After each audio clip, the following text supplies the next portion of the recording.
წაკითხავ იმ 21 პუნქტს, რაც მეცნიერთა კონგრესმა შეიმუშავა.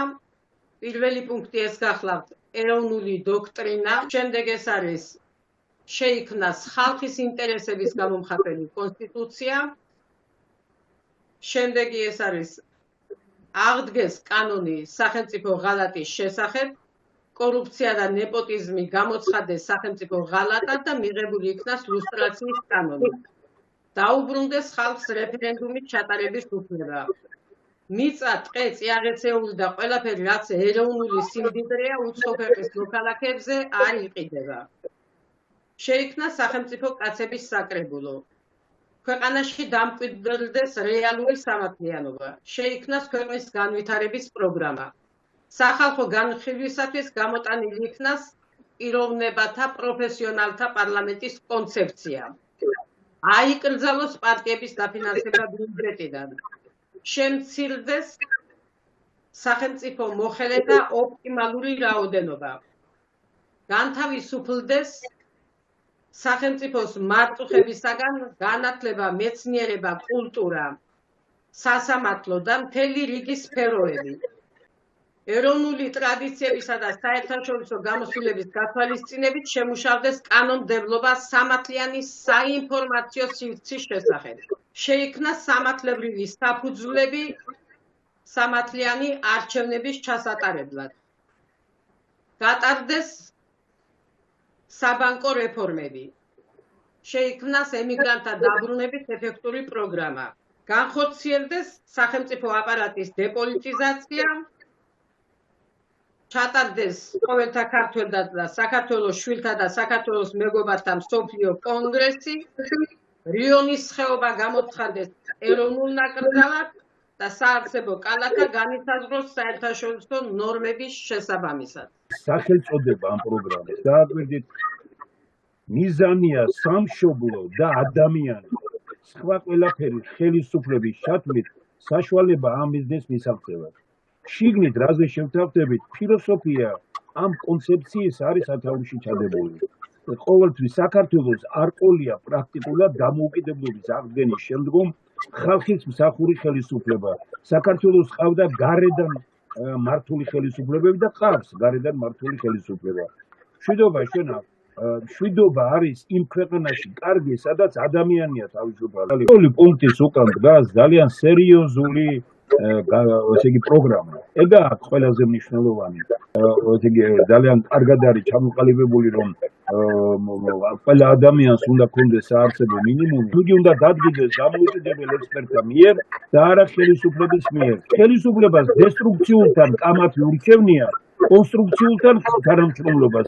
დესტრუქციულია პარტიების დაპირისპირება ქვეყანაში, კონსტრუქციულია ურთიერთობა მეცნიერებთან. ეს 21 პუნქტი თავისი შესაკითხებით, თავისი დოკუმენტებით, რომელიც ჩვენ გვაქვს, არის ძალიან სერიოზული მომავალზე ორიენტირებული. თუ მეცნიერთა კონგრესის პროგრამებით წავალთ, 6 თვეში საქართველოს მოსახლეობის 90% როგორც მინიმუმი, გაცილებით მეტი, მაგრამ როგორც მინიმუმი გახდება მოტივირებული ადამიანია, ჯანსაღი ადამიანი. ეს შეიძლება გახორციელდეს მხოლოდ იმ შემთხვევაში, თუ საქართველო ავად კარგად იქნება გარკვეულწილად პოლიტიკური კუთხით 70% ან 60% მაინც თავისუფალი თავის ქმედებებში. მთელი ჩვენი პრობლემები გამომდინარეობს მხოლოდ ერთი თემიდან. ჩვენ გვამყოფებენ რუსულ პარადიგმაში, მაგრამ ხელს იშვერენ დასავლეთისკენ და ამბობენ, რომ ყველაფერში დამნაშავეა დასავლეთი.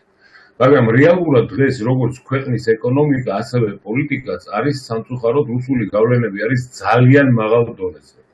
მისთვის რომ ჩვენ შევძლოთ ზუსტად ამ პროგრამაში ჩამოთვლილი პუნქტების ზოგიერთის მაინც განხორციელება, ამისთვის საჭიროა რომ ჩვენ ურთიერთობიყოთ იმ ცივილიზებულ ოჯახში, რომელიც საშუალებას მოგცემს განვითარების და არა ჩაკეტვის. თუ ჩვენ მოვახერხებთ და შევძელით იგივე ურთიერთობის განაწყვეტვა ამერიკის შეერთებულ შტატებთან, იგივე ევროკავშირთან ურთიერთობის დალაგება, როგორ ეს სხვა თემა არის, მაშინ ჩვენ გაგვიჩნდება შანსი, რომ როგორმე ეს პუნქტების ნელ-ნელა ამათი განხორციელება დავიწყოთ. ეს რეალობაა. ეს იმდენად არის გლობალურად ეს სისტემაში ჩართული ეს ყველაფერი, რომ ამისთვის მარტო ჩვენი წინააღმდეგობა არ ეყოფა, რაღაცის განხორციელება, რომ გინდოდეს და შეგეძლოს, ამისთვის საჭირო რომ პოლიტიკური ნება არსებობდეს და შეთანხმება მსოფლიო ელიტის. ეგ არის ყველაზე დიდი პრობლემა. არ არის დიპლომატია, არ არის ის როგორადაც საქართველოს მოდის დამოუკიდებლობის აღდგენის შემდგომ. ხან ერთს ეგებიან ფეხშ, ხან მეორეს. პირველ რიგში ჩვენ გვჭირდება შეთანხმება, რას ნიშნავს ქართული ინტერესი. ამიტომ დაწერეს მეცნიერებმა ეროვნულ-სახელმწიფოებრივი დოქტრინა. როდესაც ქვეყანას მართავს არა ინტელექტუალური ელიტა, არა ეკონომიკური ელიტა, არა პოლიტიკური ელიტა, არამედ ბიუროკრატიული და სამხედრო ელიტა. დემოკრატია არ არსებობს რეალურად ამისი და ხალხმა ირწმუნოს, რომ ევროპული ფასეულობების არ აქვს ალტერნატივა. პრაქტიკულად პარადიგმა არის რუსული და ტერმინოლოგია არის ლანძღვა დასავლეთის. ევროპისა და ამერიკის ლანძღვა, რომელიც საქართველოში მიდის, მართალი არ არის და ანტიეროვნული. ჩვენ უნდა გავაგრძელოთ ბრძოლა იმისათვის, რომ ქართველი საზოგადოება დავარწმუნოთ იმაში, რომ ჩვენ შეგვიძლია რუსების მომხრეები ყავს. მე დარწმუნებული ვარ, რომ ისინი რუსეთის მომხრეები იმიტომ კი არ არიან, რომ რუსეთი უყვართ. მათ არ ჯერათ, რომ ჩვენ შეგვიძლია რუსეთის გარეშე არსებობა. არის მეორე ნაწილი, რომელიც ფიქრობს, რომ ჩვენ არ შეგვიძლია ევროპის და შეერთებული შტატების დახმარების გარეშე. ჩვენ შეგვიძლია ეს ყველაფერი.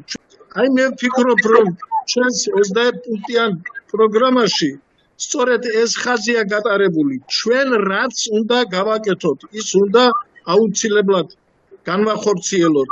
თავარი არის ისევ და ისევ ადამიანების განწყობის შეცვლა უკეთესობისაკენ.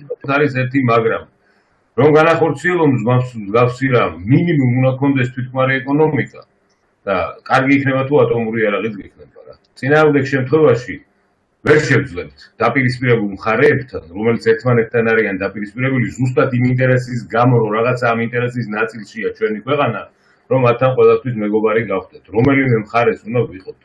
ქართული საზოგადოება ყოველთვის მზად იყო, არის და ყოველთვის მზად იქნება დამოუკიდებლობისთვის. მე ვთქვი, რომ ჩვენ არ მოგვწეს საშუალება ეს დამოუკიდებლობა გაგვიმტკიცებინა და მიგვეღო და წაგვეღო ისე, როგორც ეკადრება და ეკუთვნის ქართველებს. ჩვენ მაქსიმალურად შეგვიშალეს ხელი პლუს ამასთან იმ მეხუთე კოლონამაც ორივე მიმართულებით, რომლებსაც ძალიან სერიოზულად აქვს ფესვები გადმული ჩვენს ქვეყანაში. თვითონ თემა ემიგრაციის საკმაოდ ახლო არის ჩემთვის და ამ თემაზე არაერთი წელია მუშაობ ჩვენი გუნდი. შესაბამისი პროგრამაც, პროექტიც გვაქვს დიდი ხანია მომზადებული და ვთქვი, ასევე ისიც მისასალმებელია, რომ საქართველო გახდა საერთაშორისო დიასპორების ალიანსის თანადამფუძნებელი ქვეყანა. ის თვითონ ფაქტი იმისა, რომ ემიგრაცია იზრდება, ეს შემთხვევით რაღაც მომენტში ვთქვათ, მისაღებიც არის კიდევაც, ამიტომ ბევრი ქართველები ვართ აქ და დიდი რესურსი გროვდება საზღვარგარეთებით, მაგრამ თავარი არის მაინც ერთი რამ, რამდენად შეძლებს ქართული საზოგადოებრივობა ზოგადად სახელმწიფო აი ამ რესურსის გამოყენებას, რომ დრო ჩვენთვის არ მუშაობს აბსოლუტურად. პირიქით. ბოლო დადგენილებაც კი, რომელიც ფაქტურად არარეალურად ხდის ქართული ემიგრაციის ჩართულობა საქართველოში მიმდინარე საზოგადოებრივ პოლიტიკურ პროცესებში, სადაც არჩევნები ქვია, ხო? აი ამ ხმის მე ამას პედაგოგ შემიძლია თქვა, რომ ხმის წარდგება ქვია ამას რეალურად.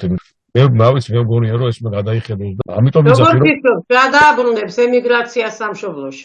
ამისათვის საჭიროა იმ პირობების შექმნა, რაც ჭირდება ადამიანის ნორმალურ ცხოვრებას სამშობლოში, დაცულობას თავისთავად.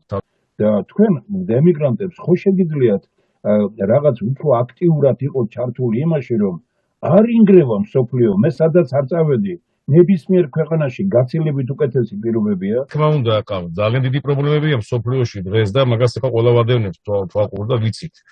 საზღვარგარეთთან დასავლურ ქვეყნებშიც ახლა მე აზიას და იმას აღარ შევეხები, მოგეხსენებათ ევროპაშიც ძალიან დიდი პრობლემებია თავისთავად, მაგრამ ეს არ ნიშნავს იმას, რომ ეს ამ პრობლემების ფონზე ჩვენ რაიმე სერიოზული გადაწყვეტილება მივიღოთ ჩვენი თუნდაც სტრატეგიული ორიენტაციისა თუ ინტერესების მიმართულებით, ხო? ქართულ ემიგრაციას კიდევ ერთხელ ვამბობ, რა არხები გააჩნია დღეს იმისა, რომ თუნდაც ხმა მიაწვდინოს საკუთარ მოსახლეობას, თუ არა სატელეფონო საუბრები საკუთარ ოჯახის წევრებთან და მეგობრებთან, ხო? რაიმე სატელევიზიო გადაცემები აქტიურად გაკეთებული, რადიო გადაცემები კეთდება ემიგრაციაზე, რაიმე ტელერადიო ხიდები ხორციელდება თუ საერთოდ არ იქ დაინტერესება ქართული საზოგადოებიდან თქვათ ემიგრაციასთან ესეთი აქტიურ კონტაქტზე მე მაგალითად მაგას ვერ ვხედავ. ყველანაირი არხი არის ამ შემთხვევაში დღეს დახშული იმისი რომ ემიგრაციას კონდეს საშუალება ჩართული იყოს აქტიურად უნდა საკუთარი სამშობლოს საკითხებში ხო? დომა ის მაინც უნდა კონდეს ემიგრანტს რომ 4 წელიწადში ერთხელ მიიღოს მონაწილეობა აქტიურად იმ გადაწყვეტილებაში რომელიც თავის სამშობლოს მომავალს განსაზღვრავს. ჩვენი ხელისუფლება იყო ეს საკითხი წამოწეული, რომ პირიქით ცდილობს რომ მოიშოროს ხალხი თავის ქვეყნიდან. უკან დაბრუნებაზე რა თქმა უნდა ის არ ცდილობს, არ ფიქრობს, მით უმეტეს რომ ემიგრაციაში ემიგრანტების დონე ინტელექტუალური და მორალურიც უფრო მაღალ დონეზეა და ისინი ვერ იქნებიან ამ ხელისუფლების მხარდამჭერები. აი ამაშია საქმე. ჩვენი უბედურება არის პოლიტიკოსების არა სათანადო დონე, არც მორალით, არც ეკონომიკის ცოდნით. გადახედეთ, ვინ მიდის ჩვენთან პოლიტიკაში? ყველა ხელმოცარული, ყველა ისეთი ადამიანი, რომელმაც ბიზნესში ვერაფერი ვერ გააკეთა და გადაწყვიტა აქ ბიზნესი შექმნას ამ პოლიტიკური თავისი მოღვაწეობით და აი ეს მთელი წყება როგორც პოზიციის, ასევე ოპოზიციური პოლიტიკოსებისა, ასეთი ხალხისგან შედგება. ამ პროექტის მიზანი რა არის? ამ პროექტის მიზანია მართვის სისტემა უნდა შეიცვალოს ქვეყანაში და შედეგი რა უნდა იყოს? კონსტიტუციურად საქართველოს ხელისუფლება არის მხოლოდ ის ხელისუფლება, რომელიც იცავს ადამიანისათვის ბუნებით მინიჭებულ უფლებებს, სიცოცხლის უფლებას, სიტყვის უფლებას, საკუთრების უფლებას და ბედნიერი ცხოვრებისადმი მისაღების უფლებას. ხელისუფლება უნდა იყოს იმის გარანტი, რომ სიცოცხლის უფლებიდან გამომდინარე შეუქცევა და უზრუნველყოს თითოეული ადამიანის საცხოვრისი, საარსებო მინიმუმი, ჯანმრთელობის დაცვისა და განათლების მიღების თანაბარი უფლებები. ხელისუფლება ამას, რომელიც ვერ აკეთებს, კონსტიტუციაზე მაღლა აყენებს საკუთარ თავს, იგი ან უნდა წავიდეს, ან ხალხმა უნდა გაუშვას სამგმიდან. აი ჩვენ ვეუბნებით ყველას. შეასრულეთ ეს და იყავით ხელისუფლებაში. ეს რას აშენებს? სად უნდა და სად მიისწრაფვის? როგორი სახელმწიფო უნდა?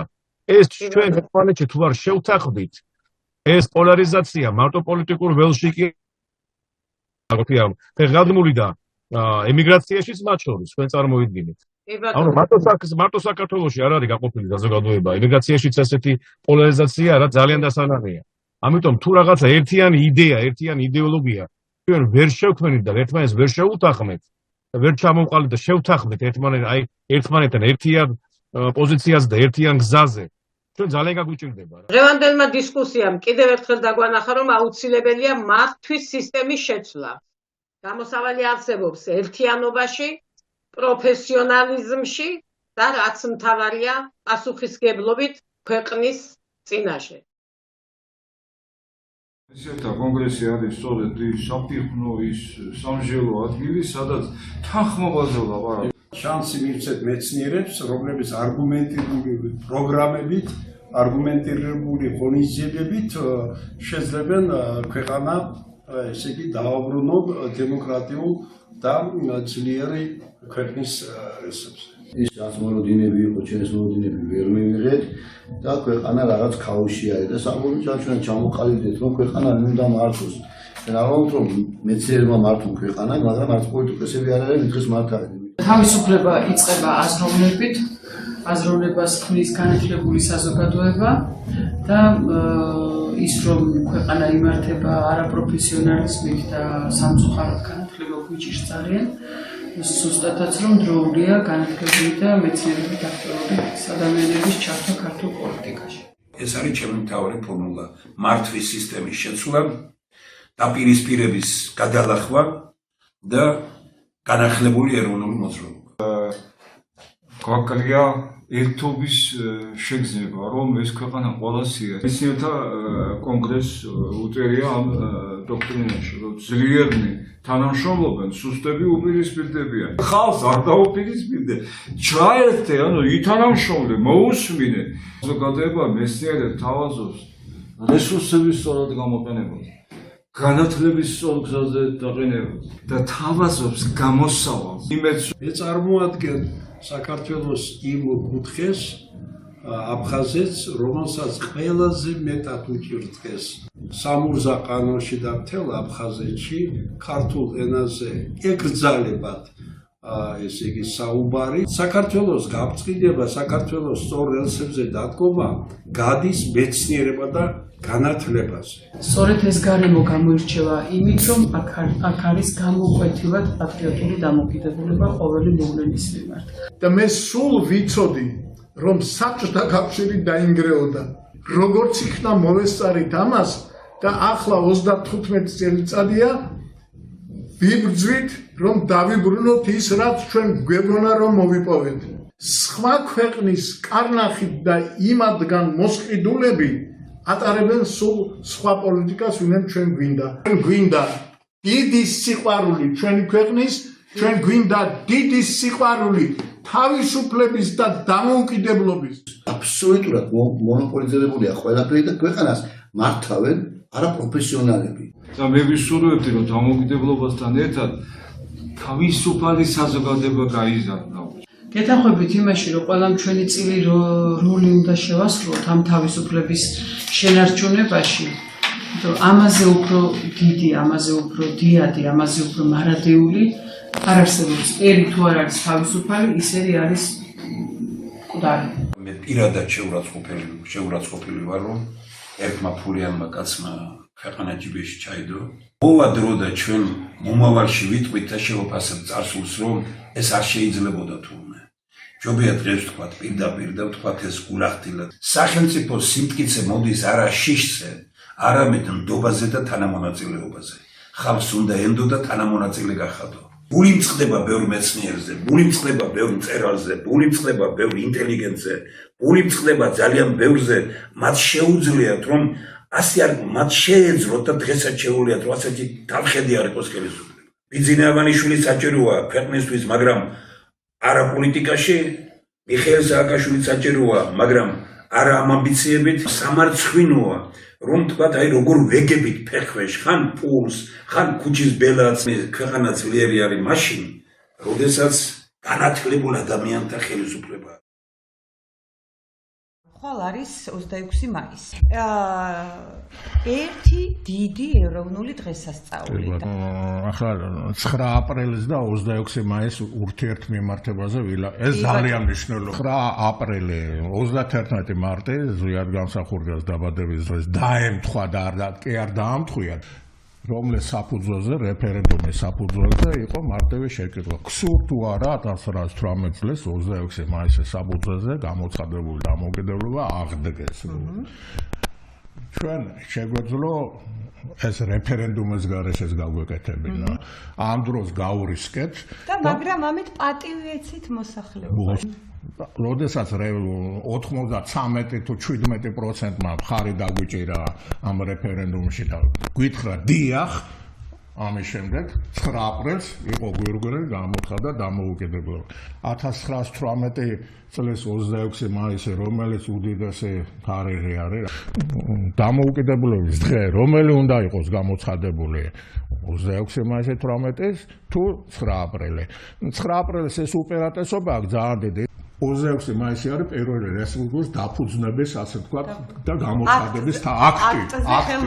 ემოციური მიმართებით გიპასუხებთ, ალბათ იმიტომ რომ 9 აპრილმა როგორც კალენდარზე რიცხვმა თავისი შინაარსით ცირეწილად მაინც გაიარა ჩემში 9 აპრილი, ახმა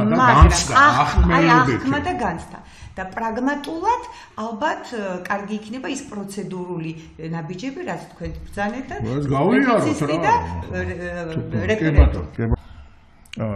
როდესაც გამოცხადა, ხო, 3 წელი იარსება, ხო, დამოუკიდებლობამ და ბოლშევიკებმა 3 წლის შემდეგ 21 წელს დაამხეს არსებული ხელისუფლება. და კარგი კაპიტულაცია არ გამოუცხადებია ხელისუფლებას, კონსტიტუციაც არ გაუქმებია. კაპიტულაციაზე ხელი არ მოაწერეს მოკლედ. ეს უბრალოდ ერთი პოლიტიკური სისტემა შეიცვალა მეორედ. უფრო მეტიც რატო ვამბობ 26 მაისს 2 თუ 3 წელი ზეიმობდნენ კიდევაც რომ ანუ დამოუკიდებლობის იმიტაცია ხდებოდნენ რომ აუცილებელი იყო. იგივე რაღაცა ხდება დღესაც. იგივე ეს დღევანდელი მესეურები იძახიანო ჩვენ დამოუკიდებლობთ სუვერენიტეტ ჩვიდობა შევინარჩუნეთ არნახული სოციალური ის არის ეკონომიური იასხა და ნამდვილად კატასტროფაა ხო აბსოლუტური კატასტროფაა სიკვდილის ჭაობი იმიტომაც დავარქვი და ამ დროს ხდება მასა ამ ჭაობში ასე თქვა ჩაძირვა ხალხმა ეს როგორც კი გაიგო რომ ეს იმიტაცია იყო იმიტომ უპასუხა 24 წლის აჯანყება ერთი დამტარდა 60 წლიანი რაღაც ვითომ 60 მაგრამ სინამდვილეში რაღაც უმძიმესი წლები უდიდესი ზარალი დანაკლისი სისხლიანი აუბედურებული და საბედნიერო 9 აპრილმა ეს შეწყვიტა 9 აპრილიც ახსენეთ კიდევ ერთხელ და ერთგვარი დიდი იდეა იყო ეს ეროვნული თანხმობისა იმ დამოუკიდებლობისა თავისუფლებისა და ასე შემდეგ ეროვნული თანხმობა რო ვამბობთ ჩემთვის ეს არის ძალიან მაღალი კატეგორია ღირებულებითი კატეგორია ღირებულებით რგოლს ქმნიან მოქალაქეები მაგრამ სამწუხაროდ ჩვენი დღევანდელი დე-ფაქტო ხელისუფლება ქვეყნის მოსახლეობას არაფერზე არ უთანხმდება აგერ უკვე ერთი თვეა თითქმის დივშენის სინდრომით ბავშვები დაავადებული ბავშვები მშობლებით დგანან ქუჩაში ერთი მარტივი, ну, წამალი, რომელიც ამ ბავშვების სიცოცხლეს ახანგრძლივებს. როცა თანხებთან დაკავშირებით მათ აქვს შეფასება, რომ ეს არის ქვეყნის მოსახლეობის თანხა და ამის ასე განკარგვის უფლებას ჩვენ არ მივცემთ ჩვენ თავსო. ეს ხომ არის სრული ტყუილი. სტუდენტებმა კი იცით რომ მილიონი სტუდენტებმა ჩაატარეს ესე თქვათ აქცია და შეკრიბეს მილიონზე გადააჭარბა უკვე მეტით ახლა 2 მილიონი ამ ყველაფრით სამწუხაროდ დღევანდელ დე-ფაქტო ხელისუფლებას უთხრეს რომ ჩვენ ვსაუბრობთ მშობლების და ბავშვების მაგიერ, რომ ჩვენ გვაქვს სურვილი, რომ ეს თანხები მიმართული იყოს ამ ბავშვების კეთილდღეობისთვის. ეს არის უკვე პოლიტიკური არჩევანი ამ ხელისუფლებისა, თუ როგორ დამოკიდებულებაშია შესული საკუთარ მოსახლეობასთან და სად არის ჰუმანიზმი, როცა ესეთი მდგომარეობაა გარეთ და ამის პარალელურად პარლამენტარებს ხელფასები გაეზარდა კიდევ პრემია დანამატების ახალი ესე ვთქვათ კომპონენტი შემოაქვთ ეს არის ჩვენი პათოსი რომ ეს სამშობლო მოაზროვნე სახელმწიფოდ გადავაქციოთ და აი ჯერ საქართველო იყოს ფიქრი და ლეიტმოტივი არის სწორედ აი ეს ეროვნულ განმათავისუფლებელი მოძრაობის 21 საუკუნეში გადმოტანა და ამ ხიდის ამ იდეალების განახლება ორგანიზაცია და იდეა რომ ფიქრში, კი არა, აზრში, საღაზრში, რომელი აზრიც გაჯერებულია ამ ეროვნულ განმათავისუფლებელი კომპონენტით. რა არის ეროვნული შეთანხმება? ეს არის ემოციური ნაწილის და პრაგმატული ნაწილის და აქ შემოდის ეს სამოქალაქო ნაციონალიზმი. ეროვნული აღტკინება, რაც იყო ის დიდი იდეა დარწმუნებული ვარ კი არა ასე იყო იქ ქართველები არ იდგნენ ხო იდგნენ ამ ქვეყნის მოქალაქეები ხო ცხადია შვილები ხო ამ ქვეყნის შვილები და მეორე ეს არის აბსოლუტურად საგნობრივ შინაარსობრივ მიმართებაზე დაფუძნებული ინსტიტუციური მიდგომები ანუ ინსტიტუციების სიძლიერე ნუ ახლა უკრაინის იმას ხელი ჩამოართვა პრეზიდენტს და ცუდი უკრაინაზე არაფერი მეტყვი ეგეთი უცხო ეს ორ პირობა საერთოდ ეს უკვე არის როგორ გითხრათ პოლიტიკური უთავმოხმარეობა დილას ლანძღავ ევროპას ესე დეპის სახლდეპის დელეგაცია დღეს ჩამოსული და რაღაცნაირად ნახეთ თან ყველაფერს ისე აბრუნებენ რომ თვითქოს მათი ეს არ არის მათი დამსახურება ეს არის ცალსახად ზოგადად დასავლეთის მათ შორის ევროპის და ამერიკის დამსახურება ისევ ჩვენი ქვეყნის მოსახლეობის სასარგებლოდ და ამ ქვეყნის საქართველოს სასარგებლოდ და იმასაც ხაზი უნდა გაუსვათ, რა თქმა უნდა, აუცილებლად, რომ მათი წვლილი დასავლეთის, ევროპისა და ამერიკის ამ ქვეყნის შიმშილ გადარჩენაში არის უკიდურესად დიდი მეცნიერების განვითარებაში, განათლების ნაწილში. ერაზმუსმა გადაარჩინა სტუდენტობა, გადაარჩინა აკადემიური პერსონალი. არა, არ ვიცი რა, კიდევ მეორე ეს ბოჭორიშვილი იმაც საგარეო ხდება, ამ დროს ხალხს იჭერენ სინდისის პატივნეს ეუბნებიანო თუ თქვენ არ აღიარეთ, თუ არ მოინანიეთ და ვაჭრობა, თან უნიჭო ვაჭრობა პოლიტიკური პარტიების და პერსონების პოლიტიკურ ლიკვიდაციაზეა ლაპარაკი. გასაგებია თქვა ამ კაცმა მოვიდა თუ არა მეორე შუა უნდა გაიკრიფოზო და გაკრიფა კიდევაც, ხო? ეს აღარ დასრულდა, ხო? აი აღარ დასრულდა ნაცები ქოცები.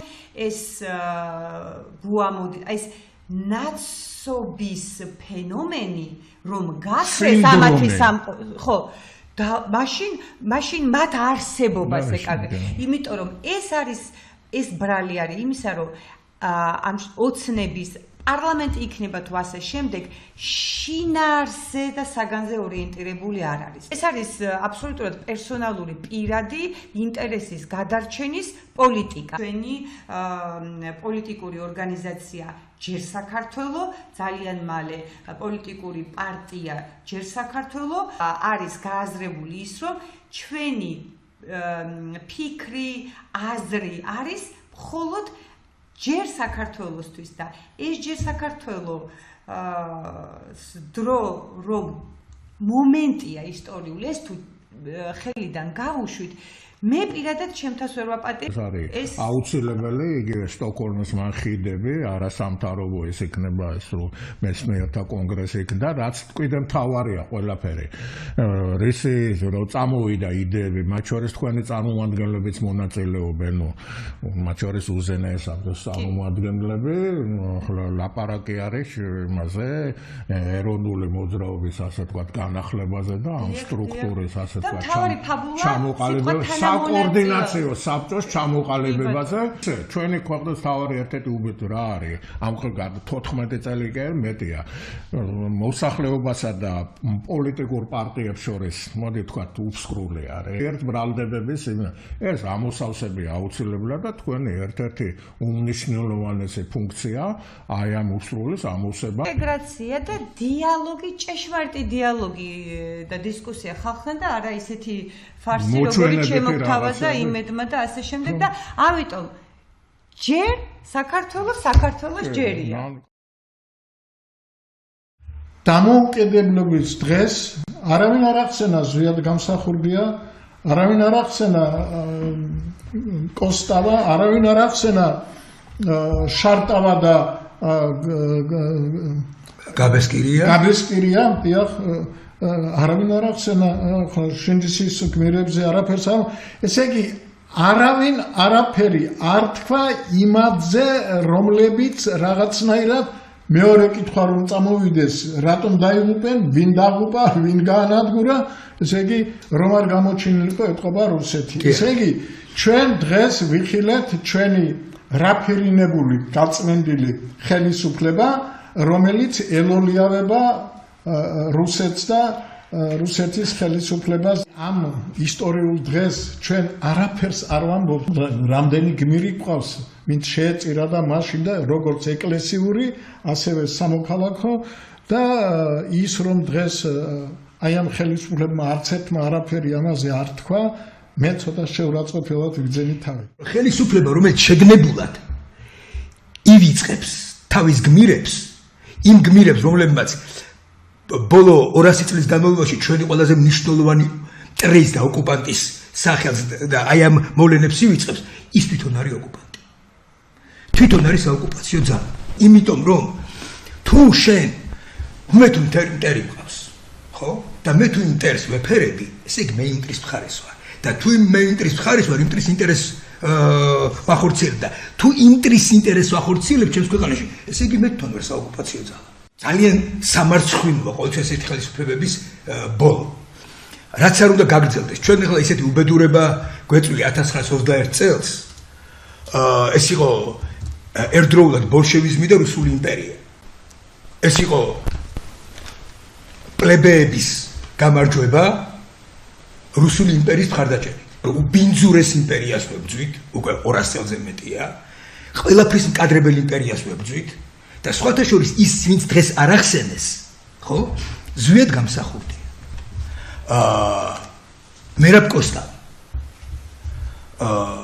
გაბესკირია, შარტავა. ესენი სულანი სხვათა შორის გაბესკირია და შარტავა იყვნენ კომუნისტური პერიოდიდან წამარა. აი ამ სულისკვეთებას ქართულს ხო ვერ წაშლი ვერასდროს. ნახავდი ესეთი ფუტლიარული ის რომ მოაწყეს დეკორაცია ყველა ქვეყანაში, ყველა იმაში. გელათი რატომ დაივიწყეს? გელათში რატომ არ ხდებოდა? მდგომარეობაშია დღეს გელათი, ეს არის ჩვენი ქართველი ერის სირცხვილი. გელათში არის უნიკალური ფრესკა, ბიზანტიური ხელწერა, რომელიც უახლოეს ტერიტორიაზე რეგიონში არსად არ არის. ეს არის სიწმინდისთვის ბრძოლა, როცა ამას ვფრთხილდები. გელათი არის საწყისი ქართული განათლების, ერთ-ერთი აი ყველაზე რენესანსული პერიოდი, ქართული განათლების, ქართული კულტურის, ქართული სამხედრო დიდების, ქართული გამარჯვებების, ქართული სახელმწიფო. დღეს ჩვენ რო ვფიქრობთ ჩვენ სახელმწიფოებრიობას და არ ვთმობთ, ეს აღმაშენებლის მახსოვრობა და თამარის მახსოვრობაა. ცხვენიად საკუთარი გმირების ხსენება, ერიდებათ, ეშინიათ. არაფერი რომ არ გაკეთებულა და 14 წლის თავზე ჩვენ გვყავს მთელი არმია იმ ელიტური ინტელიგენციის, რომელიც ამათ ამართლებს. აი რა ეშველება ამას? მე ესე ვამბობ ხოლმე, სულ რომ ეკითხებოდნენ ხოლმე რა, რომ აი მოსეს 40 წელი გვეყოფაო. მოსეს 40 წელი გვეყოფა, თუ მანამდე რუსებმა არ მოგვისწრეს მეთქი. სამწუხაროდ მოასწრეს რუსებმა მოსვლა, მაგრამ ეს იმას არ უბრალოდ გაიწელება ეს 40 წელი ცოტა. სადაც საჰაერო თავდაცვა არის უმნიშვნელოვანესი. ხო? დღეს და აი ბომბებით რო გვაშინებენ, ხო? ისრაელი რითია დაცული, ხო? აი ამ რკინის გუმბათით. იცით ეს ვინ დაგვიბლოკა? ეს უნიკალური საჰაერო თავდაცვა. ვიცი. ბიძინა ივანიშვილი. ალბათ ეხლაც ეს ბოდიშის მოხდა არის პუტინისადმი, როცა არ ახსენებენ ამ გმირებს. სამწუხაროდ სტალინმა გაჟლიტა ღირსეული ქართველები. 1921 წლის გაჟლეტვა მოაზროვნე ქართველების და მებრძოლი ქართველების. 1921, 1922, 1927-29 მეორე მსოფლიო ომის დროს აბსოლუტურად შეგნებულად წაყვანილი ქერჩში დასაწყვეტად ქართველი ახალგაზრდები, ხო? ეხლა რო იძახიან ხოლმე რომ მეორე ფრონტი უნდა ჩართო, აბსოლუტურად შეგნებულად გაწყვეტეს ქართველი ახალგაზრდები ქერჩში, ხო? 300,000 ქართველი, აი რო იძახიან ხოლმე რა, საჯიში ქართველი თუ ვინმე მოსპო, სტალინმა მოსპო. და ისიც სხვათა შორის სტალინი და ჰიტლერი თანამებრძოლები იყვნენ თავის დროზე. და ქართველებს არასოდეს გაუწყვეტია ბრძოლა, ხო? ეს იყო სამანი, ეს იყო ბობხიაშვილები, ყოველთვის იბრძოდნენ, არ გაჩერებულა ქართველები. ასე რომ იმის იმედად რომ რუსეთი რამენაირად აქ შემოვა და რამენაირად გამარჯვებას მოიპოვებს, ეს არის სიცრუე. სამწუხაროდ ის არის რომ განვითარება გვიჩერდება. ცივილიზებულ სამყაროსთან თანამეგობრობაში ყოფნა ერთადერთი განვითარების საშუალება. სამწუხაროდ ესე გაიყო საყვარო, ხო? ცივილიზებული სამყარო და ფუნდამენტალისტები და ველური რუსული იმპერია. კი, ხანგრძლივი ბრძოლა იქნება. მე მინდა რომ აი სოლიდარობა გამოუცხადო ყველა იმ ბის, რომელიც იმ ქალბატონს, რომელიც დღეს ციხეში ზის, ზვიად რატიანს, პოეტს, უდიდეს პოეტს, მზია ამაღლობელ ჟურნალისტს და ყველას გამოუცხადო სოლიდარობა, იმიტომ რომ ისინი სწორედ აი ამ დღისთვის იბრძვიან, რომ ეს დღე მარადიულად იყოს საქართველოში. სულ 26 მაისი არის ციხესიმაგრე ქართული სახელმწიფოებრიობის. ჩვენ მეცნიერთა კონგრესი ყოველ 8 თებერვალს თბილისიდან მივემგზავრებით გელათში, იქ ვღებულობთ ყველაზე მნიშვნელოვან დოკუმენტებს, რომელსაც ჩვენ ვამუშავებთ. ამ მაგალითად ასეთი როგორც არის ეროვნულ სახელმწიფოებრივი დოქტრინა. ჩვენ გვაქვს უამრავი ბიზნეს გეგმები გაკეთებული, რომლითაც ვამტკიცებთ, რომ სულ რაღაც 2-3 წელიწადია საჭირო, რომ ქვეყანა დაადგეს ეკონომიური განვითარების აყვავების გზას. ეს თავრობაც გადაშენდება. ბევრი გადაშენებულა. აი მეც იქავარ რომ ესე იგი თავარი არის ვინ მოვა ახალი სახელმწიფო განვითარების ერთადერთი ყველაზე საუკეთესო ფორმაცია არის პატიოსნება. ხო? პატიოსნება თუ არ არის, არანაირი სისტემები არ შორის. პატიოსნება განათლება. გაუნათლებელი ადამიანი ყოველთვის ადვილი დასაჩაგრია რა. განათლებული ადამიანი ზუსტად იცის, სად არის ნამდვილი განვითარება და ნამდვილი ვერასოდეს ვერ მოატყუებ განათლებულ ადამიანს, რომ თურმე რუსეთი წარმატებული ქვეყანა და რომ თურმე დანია იხწნება, ბრიტანეთი შიმშილობს, გერმანია ამას ხო განათლებულ ადამიანს ვერ მოატყუებ. საკმაოდ დიდი არმია განათლებული ჩვენი ინტელიგენციისა ამას შეიძლება თავისთვის არ ჯერა, მაგრამ მაინც ახველს თავს იმ ნაწილს, რომელზედაც აი მან შემოვიყვანოთ უკვე პატიოსნების ფაქტორი. აი ჩვენ მეცნიერებს გვაქვს იმის მექანიზმებით, რომ არაპატიოსანი კაცი ვერ გაძრეს ხელისუფლებაში. ბევრი რაღაცები გვაქვს გაკეთებული და სამწუხაროდ როგორც პოზიციის, ასევე ოპოზიციის ტელევიზიები და მასმედიის ნაწილი, ვინც იმათ ემსახურებათ, ისინი ცდილობენ ჩაჩხმალონ, არაჩვენონ რაღაც ქმედით ალგორითმებს შესთავაზებენ, რომელიც გამორიცხავს ნეპოტიზმს და გამორიცხავს კორუფციას და გამორიცხავს საარჩევნო მანიპულაციებს. რა თქმა უნდა. ბანუახში აი ერთ-ერთი მნიშვნელოვანი, სხვათა შორის ეს თავისუფლების მოედანონის აქვს ძალიან კარგი პროგრამა, ერთ-ერთი მნიშვნელოვანი ლუსტრაციის კანონი. სანამ ლუსტრაციის კანონი არ შედგება, მანამდე ჩვენ ვერ გავიგებ ვინ არის. ქართველიერი სანამ არ მიხვდება რომ ლუსტრაციის კანონი უნდა მივიღოთ და ამას სანამ სიმართლე არ დადგინდება. აი ამ წლების განმავლობაში ვინ უქმნიდა რუსულ იმპერიას საქართველოში სასათბურე გარემოს, მანამდე ჩვენ ძალიან გაგვიჭირდება. გერმანიის თავდაცვის მინისტრი ესტუმრა კიევს და დაიდო ბოლო პერიოდისთვის უნიკალური სამხრივი ხელშეკრულება, რომელშიც გერმანიის მხრიდან მონაწილეობს quantum systems-ის ძალიან სერიოზული, ნახევრად დახურული გერმანული სამხედრო სამრეწველო კომპლექსი და Mercedes-ი ეს ავტო გიგანტი და ამის ერთ-ერთი წამყვანი შემადგენელი ნაწილი ხდება უკრაინის სამხედრო სამრეწველო კომპლექსი. აი ეს სამკუთხედი არის ერთ-ერთი ხერხემალი შეიძლება ითქვას ამ საერთაშორისო დიდი უსაფრთხოების სისტემისა, რომელიც ევროპაში ახლა იქნება, მას სათავეში უდგას ძალიან გამოცდილი პოლიტიკოსი კუბილიუსი, გაიმართა ნორვეგიის მონაწილეობით ამ სამკუთხედის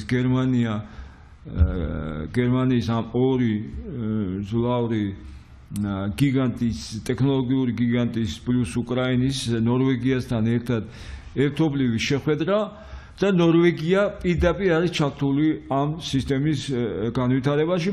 სად არის საქართველოს ადგილი? რომ საქართველოს აუცილებლად სჭირდება ხანგრძლივი, სტაბილური უსაფრთხოების თვალსაზრისით პარტნიორები. მას სჭირდება იმ სისტემაში ყოფნა, სადაც ყველაზე საიმედო სიტუაცია იქნება, ყველაზე უსაფრთხო სუვერენიტეტის თვალსაზრისით. 80% საქართველოს მოსახლეობისა. სწორედ ეს განწყობა აქვს. ქართული საზოგადოების საუკეთესო ნაწილი უკვე 500 დღეზე მეტია უწყვეტად დგას უსტავაზე და მხოლოდ ამას მოითხოვს, რომ არ შეჩერდეს ევროკავშირთან მოლაპარაკებები გაწევრებაზე, საქართველოსო გახდეს ამ დიდი ევროპული ოჯახის წევრი და ამ დიდი ევროპული სამხედრო უსაფრთხოების სტაბილური თავდაცვის სისტემის წევრი. თავის სტაბილურობას ეძებს ევროპის ამ დიდი უსაფრთხოების სისტემაში კანადა, ავსტრალია, რომელიც არის ამერიკის სამხედრო მოკავშირე. ფაქტიურად შეიძლება ეთქვას, რომ ამერიკის შეერთებულმა შტატებმა ზურგი შეაქცია რუსეთს. დღეს თვიანად გადაკვდული არის ჩინეთ-ამერიკის ურთიერთობებზე და ირანზე. ორმუზის სრუტეში ის გეგმა, რაც ჰქონდა ტრამპს, ვერ იქნა მიღწეული. ორმუზის სრუტეს დღემდე აკონტროლებს ირანის მხარე. თქმა უნდა, სასურველია, რომ შეძლოს ამერიკის შეერთებულმა შტატებმა შეთანხმება ირანთან ორმუზის სრუტეს გასვლასთან დაკავშირებით, ამით მთელი მსოფლიო ამოისურთქავთ. ერევანში ჩადის ამერიკის შეერთებული შტატების სახელმწიფო დეპარტამენტის ხელმძღვანელი მარკო რუბიო 26 მაისს უბრალოდ ის მიიღებს მონაწილეობას ამერიკის შეერთებული შტატების და სომხეთის ერთობლივ სამიტში საქართველოში. ჩამოვიდა სახელმწიფო დეპარტამენტის დელეგაცია და ეს დელეგაცია დარჩება საქართველოში 6 დღის განმავლობაში. ანუ იქნება შეხვედრები როგორც მთავრობასთან, სამთავრობო სტრუქტურებთან, ასევე თლიან პოლიტიკურ სპექტრთან, ანუ ოპოზიციურ პოლიტიკურ პარტიებთან და სამოქალაქო სექტორთან. ასევე გაემართება შეხვედრები მათ შორის ეკლესიის მაღალ იერარქებთან. კომისიის ამ დელეგაციის ერთ-ერთი მთავარი მიზანი სწორედ აი ამ ნიადაგის შესწავლა იქნება, რომ საქართველო აცხადებს კი რა თქმა უნდა ოფიციოზი, რომ ჩვენ გვინდა ამერიკასთან გადატვირთვა, ჩვენ გვინდა ევროპასთანაც კონტაქტების აღდგენა. თუ 24 წელს საქართველოს განაცხადი გააკეთა, რომ გვინდა ევროკავშირში შესვლა, შეიძლება უგულებელყოთ ის საერთო წესები ევროკავშირი არის წესებზე დაფუძნებული თანაბართა ერთობა. როგორც ოჯახის წევრობა, ნებისმიერი დიდი ოჯახის წევრობა, ნიშნავს, რომ იქ რაღაცა უნდა დათმო, რომ იქ სიყვარული იყოს. ასევე საქართველოს, რომელიც ირტვის ევროკავშირისკენ, აი ამას ქვია ჰარმონიზაცია ევროპულ კანონმდებლობასთან, ევროპულ წესებთან. აი ამ მოლაპარაკების დროს, როცა წევრობაზე მოლაპარაკება ქვია, როცა ახლოს არის უკვე ეს წევრობა, ხდება ყოველთვის შეთანხმება კონვენციების სპეციალურ პირობებზე, რომელიც შეიძლება საქართველოს მართლაც მისწრაფებებთან არ იყოს ახლოს. რა ხდება ასე დროს? საქართველოს მთავრობას შეუძლია მოითხოვოს ან გადადება თუნდაც 10 წლით, 5 წლით, რომ იმჯელოს ქვეყანამ ამაზე და მოდის ევროკავშირი ამაზე, ან საერთოდ თქვას, რომ აი ეს ორი მუხლი რომელიმე კონვენციის მიუღებელია. ევროკავშირი აქაც აქვს ესეთი ლაბილური რბილი მიდგომა, მაგრამ ეს ყველაფერი ამ მოლაპარაკებების დროს ხდება. ვისურვებდი რა თქმა უნდა ხვალ და ზეგ ევროპული დელეგაციების ჩამოვიდნენ საქართველოში. რომ აღდგეს ეს მოლაპარაკებები, რომ ჩვენ ასეთ ვითარებაში მივიღებთ ნორმალურ საარჩევნო სისტემას, ნორმალურ პასუხისმგებლიან და თავისუფალ არჩევნებს საქართველოში, რომელსაც აღიარებს ევროპას და ამერიკას, ხო?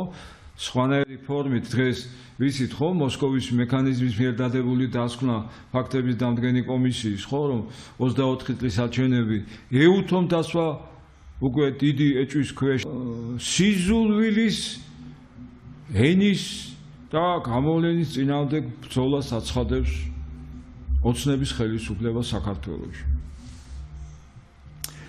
სიზულვილის ენის გავრცელების პრობლემა ნამდვილად არსებობს. შინაგან საქმეთა სამინისტროში შექმნეს რაღაც სპეციალური სამმართველო, რომელმაც უნდა გააკონტროლოს ეს სფერო. პოლიცია, რომელიც მხოლოდ იმ ადამიანების დაზიანებას ან საფრთხეს იძიებს, რომელიც ხელისუფლების მომხრეა. თუ განსხვავებული აზრის ხარ, თაყბა დაგამწვიეს, წაგათვეს, დაგჩაგრეს, თუ კიბერსიფცეში ჩაგრავენ, ამ საქმეებს არავინ არ იძლევს, არც არავის არ აინტერესებს და ასეთ დროს შენ კიდევ რომ უზდი იმ მოძალადეებს შინაგან საქმეთა სამინისტროში, სპეცრაში თუ პოლიციაში, ახლა ისინი შენს სოციალურ ქსელსაც, სოციალურ ქსელში აქტივობასაც გააკონტროლებენ, რანაირად დაიჯეროს საზოგადოებამ, რომ თავისიანების საშუალებებს არ გამოიძიებენ ნახეთ, ვინ უნდა შეაფასოს? არის თუ არა ეს სიძულვილის ენა. ჩვენ ხო ვიცით, რომ ამ მიმართულებით მათყავთ შერჩეული მოსამართლეები, რომელიც პირდაპირ შტამპავენ პოლიციიდან მიწოდებულ რაღაც ოქმებს. აი ეს ქმნის მთლიანად ქვეყანაში ნამდვილად სიძულვილის ახალი კერების გენერირებას. ანუ თითქოს ხელისუფლება რაღაც თანხმობაზე ლაპარაკობს, რაღაც შეთანხმებაზე, რაც აუცილებელია ქვეყანაში. მაგრამ ის სერიოზული ნაბიჯები იქნებოდა პოლიტიკური ნიშნით დაკავებული ადამიანების გათავისუფლება, რაღაც იმ კანონების მაინც ჩართულობით, სამოქალაქო სექტორის ჩართულობით მიღება, რომ ის მიახლოვებოდა დასავლური ცივილიზებული ქვეყნების სტანდარტს, არა. ამას ღებულობენ მხოლოდ თვითონ, ამას იღებენ ასეთ ვიწრო წრეში, აი ესეთ ჩემიანებთან, ბრალებში, ესენი ჩემებთან ერთად და საზოგადოებას ეუბნებიან, რომ თქვენ ეს უნდა მიიღოთ, ჩვენ უნდა დაგვემორჩილოთ, თქვენ უნდა დაგვემორჩილოთ, თქვენ უნდა გვაღიაროთ. ვითარება საქართველოს საკმაოდ დაძაბულია სამწუხაროდ, მაგრამ იმედია აი ეს იმედის ხივი არის, რომ ამერიკული დელეგაცია გაჩნდა, ეს ხელისუფლება შეიცვლის ნირს, შეიცვლის მიდგომას, გამოძებნის თავის თავში ძალას, რომ თანხმობისკენ ნაბიჯები გადადგას, საკუთარ იპოვოს ადამიანები, ვინც საკუთარ ხალხთან მოლაპარაკებაში დაეხმარება.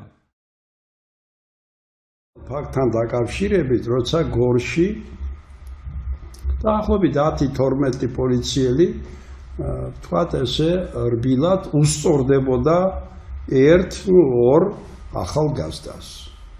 მე მახსოვს 1900 სოხუმელი ვარ და მახსოვს 1989 წლის 15 ივლისს, როცა რუსები წაქეზებით გუდაუთიდან ჩამოსულმა, ესე იგი საკმაოდ დიდი რაოდენობის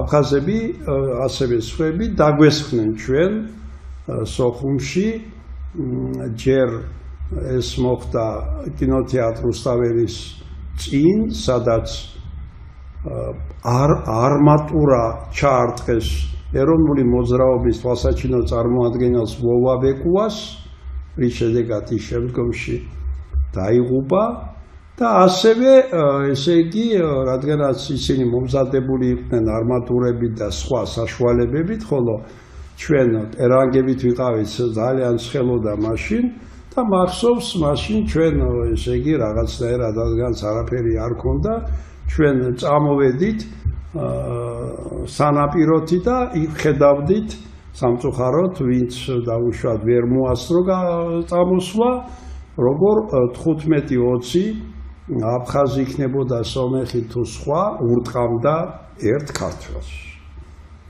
ამიტომ ეს იყო ჩემთვის ძალიან ცუდი ასოციაცია. და ეს არ უნდა გამეორდეს, რადგანაც ჩვენ საუბრობთ, რომ სამართალდამცავი ორგანოები, იურისტები, რომლებიც არიან ყველგან, მათ შორის ყველა თანამდებობაზე დაწყებული პრემიერ-მინისტრიდან დამთავრებული პატარა სოფლის მაღაზიის გამგითაც იურისტია და ასე შემდეგ. ამიტომ ეს უნდა გაითვალისწინონ, რომ სახელმწიფოში კანონი უნდა კანონდეს.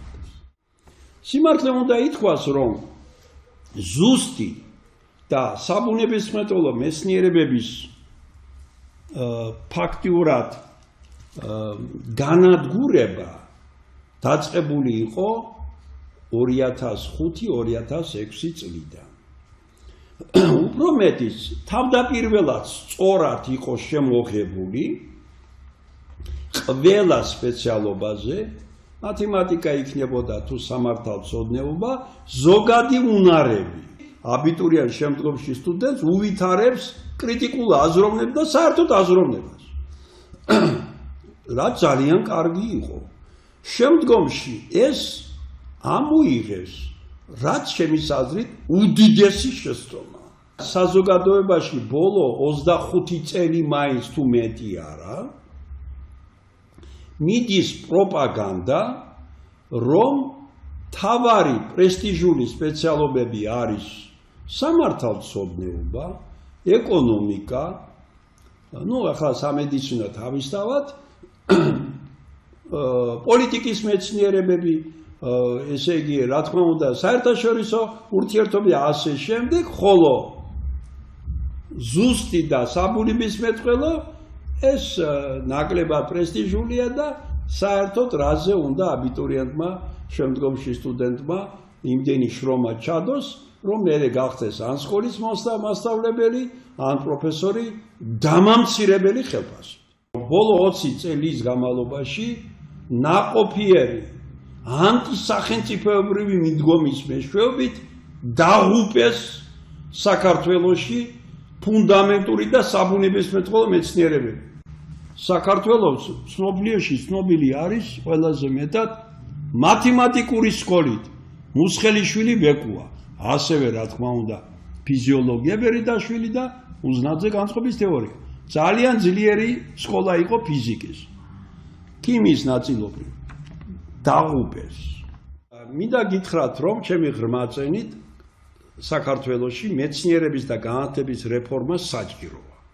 მაგრამ ამ რეფორმას არა ჩილეს და სხვა ექსპერტები, მათი კიდევ CV-ს შესასწავლია, არამედ მათ შორის საქართველოში არსებული high class-ის ექსპერტები და ნაღდი მეცნიერები, ისინი უნდა მონაწილეობდნენ. მე ეს უნდა შეჯერდეს საზოგადოებაში და მე უკვე მინისტრი იქნება ბატონი გივი ესე იგი მიქანაძე თუ სხვა, მე ის საზოგადოებაში გამოიტანს. მე ვიმედოვნებ, რომ კარგი იქნება თუ ეს რეფორმა ვერ შევა წყობაში. მიმართავ ბატონ ბიძინა ივანიშვილს, რომ მეცნიერებისა და განათლების რეფორმა მიანდეთ ექსპერტებს. არ მიანდოთ თუნდა იურისტებს. მათ ზოგადად ზოგიერთ იურისტს პატივცემ, მაგრამ ეს უნდა მიანდოთ ექსპერტებს. მე მინდა ასევე თქვა, რომ ის მდგომარეობა, რაც არის სოხუმის სახელმწიფო უნივერსიტეტში, ეს არის ძალიან ცუდი და სოხუმის სახელმწიფო უნივერსიტეტის ამქორწინებელი თბილისში პროფესორი ოთარ ჟორდანია სამწუხაროდ გარდაიცვალა. ეს ძალიან ცუდია, მაგრამ ის თვითონ ვერ ნახავს მის მშობლიურ უნივერსიტეტს, რომელიც დაამთავრა და მერე აღორძინა სხვებთან ერთად თბილისში, ასეთ მდგომარეობაში რომ იქნება. ის ხალხი, რომელიც ლაპარაკობს, რომ სოხუმის უნივერსიტეტი გახდება ლიდერი აგრარული მიმართულებით და მანამდე ისტორიას, მათემატიკას, სხვა სპეციალობებს, რომელიც ძლიერი ვართ, მიკრობიოლოგია, ამ შემდეგ გავანადგურებდა, გავხდებით მაგარი აგრონომები და ასე შემდეგ, ისინი ფიქრობენ მხოლოდ იმ ხელფასზე და არ ფიქრობენ საქართველოს ტერიტორიულ ძალების აღდგენას. საქართველოს ტერიტორიულ ძალების აღდგენა გადის ძლიერ კონკურენტუნარიან კლასიკურ მრავალპროფილიან სოხუმის სახელმწიფო უნივერსიტეტს. ჩვენს პროექტ ეგრეთ წოდებულ 15 ნაბიჯს, რომელმაც შემუშავდა საქართველოს, ესე იგი მეცნიერთა კონგრესის მიერ, მათ შორის ჯგუფი, რომელსაც მე ხელმძღვანელობ, საზოგადოებას წარუდგენ.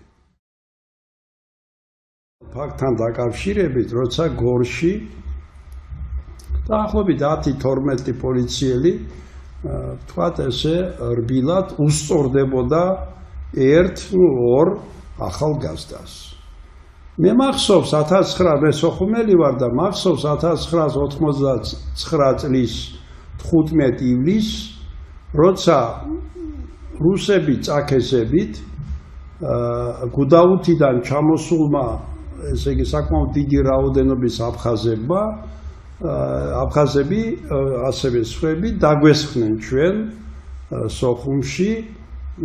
ჯერ ეს მოხდა კინოთეატრ რუსთაველის წინ, სადაც არმატურა ჩაარტყეს ეროვნული მოძრაობის თვალსაჩინო წარმოადგენელს ვოვა ბეკუას, რის შედეგად ის შემდგომში დაიღუპა და ასევე ესე იგი, რადგანაც ისინი მომზადებული იყვნენ არმატურებით და სხვა საშუალებებით, ხოლო ჩვენ ერანგებით ვიყავით ძალიან ცხელოდა მაშინ და მახსოვს მაშინ ჩვენ ესე იგი რაღაცნაირად რადგანაც არაფერი არ ქონდა, ჩვენ წამოვედით სანაპიროთი და იქ ხედავდით სამწუხაროდ, ვინც დაუშვათ ვერ მოასწრო წამოსვლა, როგორ 15-20 აფხაზი იქნებოდა სომეხი თუ სხვა, ურტყამდა ერთ ქართველს.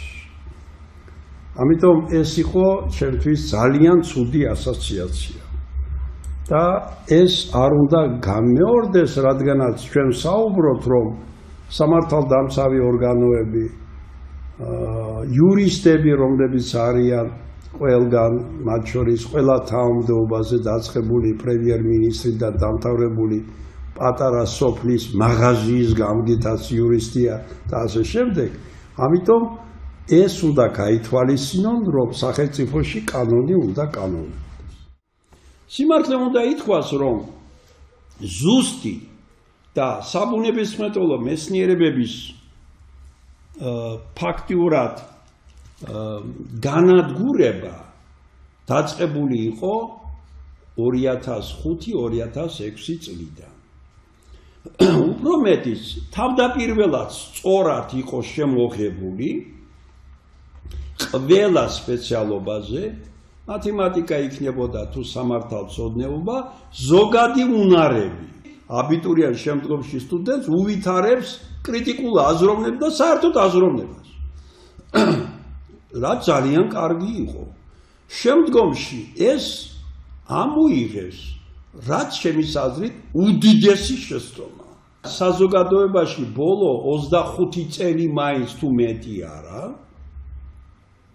მიდის პროპაგანდა, რომ თავარი პრესტიჟული სპეციალობები არის სამართალმცოდნეობა, ეკონომიკა, ახლა სამედიცინო თავისთავად, პოლიტიკის მეცნიერებები, ესე იგი, რა თქმა უნდა, საერთაშორისო ურთიერთობები ასე შემდეგ, ხოლო ზუსტი და საბუნებისმეტყველო ეს ნაკლებად პრესტიჟულია და საერთოდ რაზე უნდა აბიტურიენტმა, შემდგომში სტუდენტმა იმდენი შრომა ჩადოს, რომ მერე გახდეს ან სკოლის მასწავლებელი, ან პროფესორი, დამამცირებელი ხელფასი.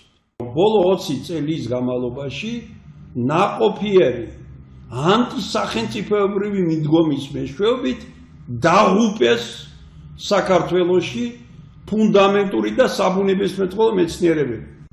საქართველოს ცნობიერში ცნობილი არის ყველაზე მეტად მათემატიკური სკოლით მუსხელიშვილი ბეკუა, ასევე რა თქმა უნდა ფიზიოლოგია ბერიდაშვილი და უზნაძე განწყობის თეორია. ძალიან ძლიერი სკოლა იყო ფიზიკის. ქიმიის ნაწილობრივ დაღუპეს. მინდა გითხრათ, რომ ჩემი ღრმაწენით საქართველოში მეცნიერების და განათლების რეფორმა საჭიროა.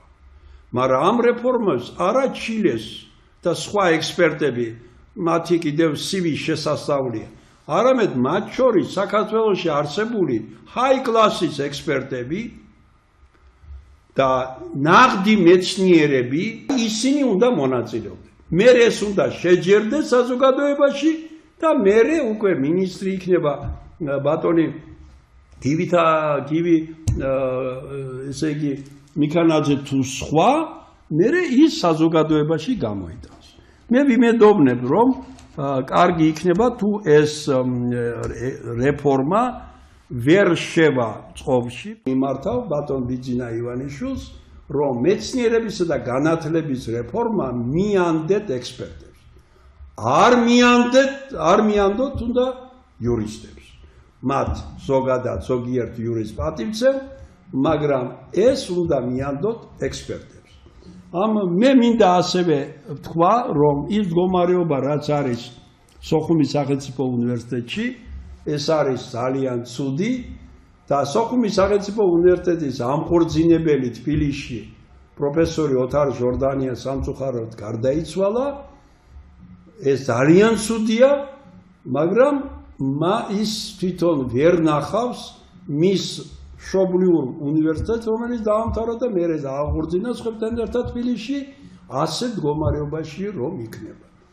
ის ხალხი, რომელიც ლაპარაკობს, რომ სოხუმის უნივერსიტეტი გახდება ლიდერი აგრარული მიმართულებით და მანამდე ისტორიას, მათემატიკას, სხვა სპეციალობებს, რომელიც ძლიერი ვართ, მიკრობიოლოგია, ამ შემდეგ გავანადგურებ და გავხდებით მაგარი აგრონომები და ასე შემდეგ, ისინი ფიქრობენ მხოლოდ იმ ხელფასზე და არ ფიქრობენ საქართველოს ტერიტორიულ ძალების აღდგენას.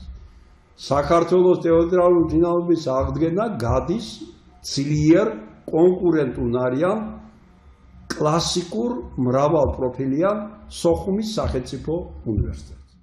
ჩვენს პროექტ ეგრეთ წოდებულ 15 ნაბიჯს, რომელმაც შემუშავდა საქართველოს, ესე იგი მეცნიერთა კონგრესის მიერ, მათ შორის ჯგუფი, რომელსაც მე ხელმძღვანელობ, საზოგადოებას წარუდგენ.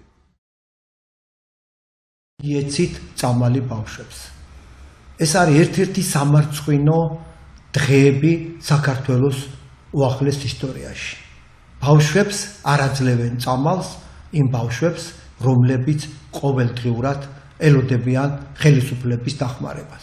მე მრჩება სტაბეჭდილება, რომ ვინაიდან მათ არ შეუძლიათ 1500, 2000, 10000 ხმა მოუტანონ ქართულ ოცნებას, ისინი რჩებიან ყოველგვარი დახმარების გარეშე.